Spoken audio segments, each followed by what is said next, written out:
kembali dalam program Berita Mataram hari ini. Sejumlah berita penting dan menarik lainnya telah kami siapkan untuk Anda dan berikut diantaranya.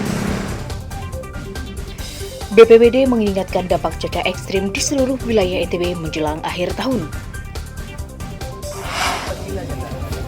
Jelang Natal dan Tahun Baru, TNI Polri di Mataram menggelar razia tempat hiburan malam. Jelang Nataru, penumpang kapal laut di Pelabuhan Kayangan Lombok Timur naik 6%. Bersama saya Rahayu Japar dan inilah Berita Mataram selengkapnya.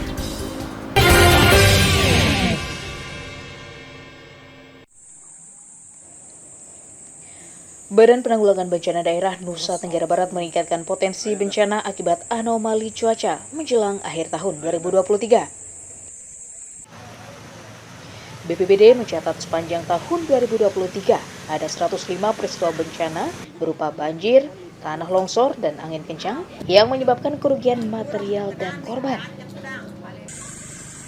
Masyarakat diminta mewaspadai perubahan cuaca saat beraktivitas di luar rumah, di perairan, dan di pegunungan.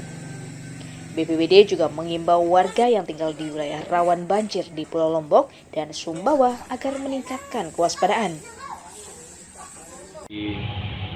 Ya, muara-muara sungai ini yang paling berbahaya itu kan banjir atau genangan banjirnya, karena aliran sungainya ini kan ditahan sama air laut.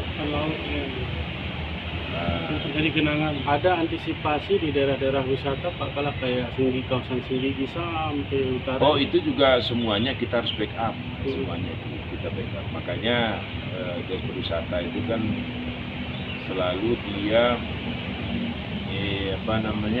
memberikan rambu-rambu keselamatan.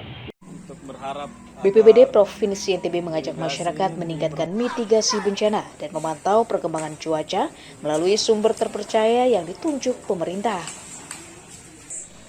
Emi Kusuma melaporkan dari Kota Mataram.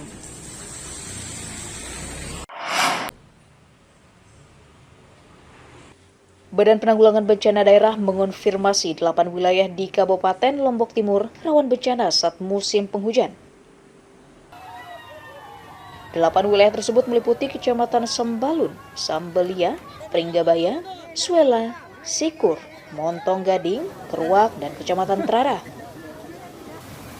Wilayah tersebut menjadi langganan banjir, longsor, dan puting beliung hampir setiap tahun. BPBD menyiagakan puluhan personel tanggap bencana di masing-masing kecamatan untuk mempercepat penanganan. Langkah awal misalnya kalau ada bencana ini seperti apa yang harus warga lakukan?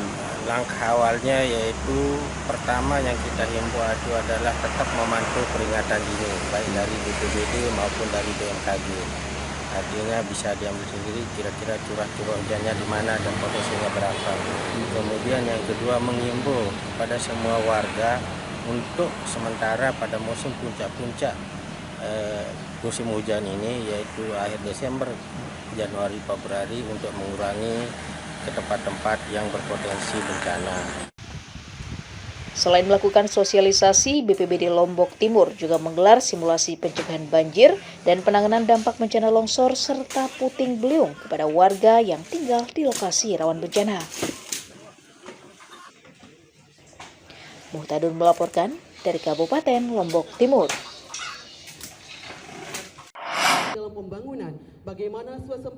Ratusan personel satuan tugas disiapkan pemerintah Kabupaten Lombok Tengah dalam penanganan dampak bencana di akhir tahun. Pemda berkolaborasi dengan BPBD, tim SAR, dan personel TNI Polri yang akan bertugas memantau dan melakukan operasi cepat saat terjadi bencana.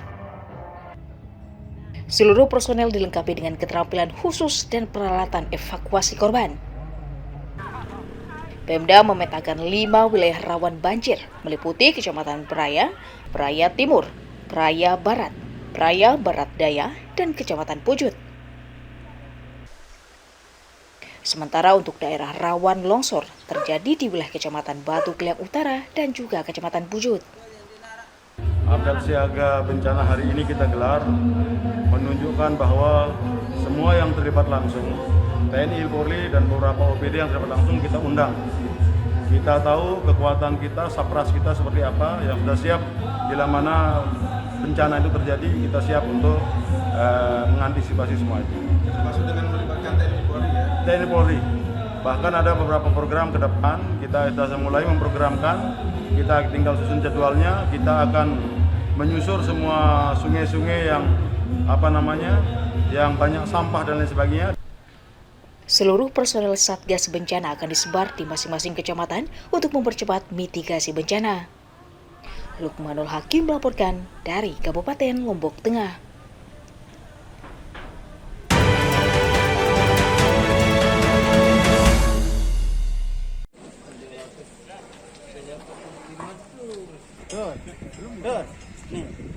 Ribuan surat suara tiba di gudang logistik Komisi Pemilihan Umum Kabupaten Lombok Barat Senin siang. Kedatangan surat suara dikawal ketat personel TNI Polri untuk menjaga kerahasiaannya. KP Lobar baru menerima 2 jenis surat suara, yakni surat suara DPR dan Capres-Cawapres. KPU masih menunggu kedatangan 3 jenis surat suara lainnya sebelum didistribusikan ke tiap kecamatan. Ini surat suara untuk pemilihan presiden dan wakil presiden dan surat suara untuk DPD RI. Ini semua dari Gramedia, yang alhamdulillah juga sudah sampai ke gudang. Yang menunggu berikutnya ya surat suara yang lain. KPU memperkirakan 5 jenis surat suara meliputi surat suara Presiden, DPD RI, DPRD Provinsi, DPRD Kabupaten Kota akan tiba secara bertahap hingga akhir tahun nanti.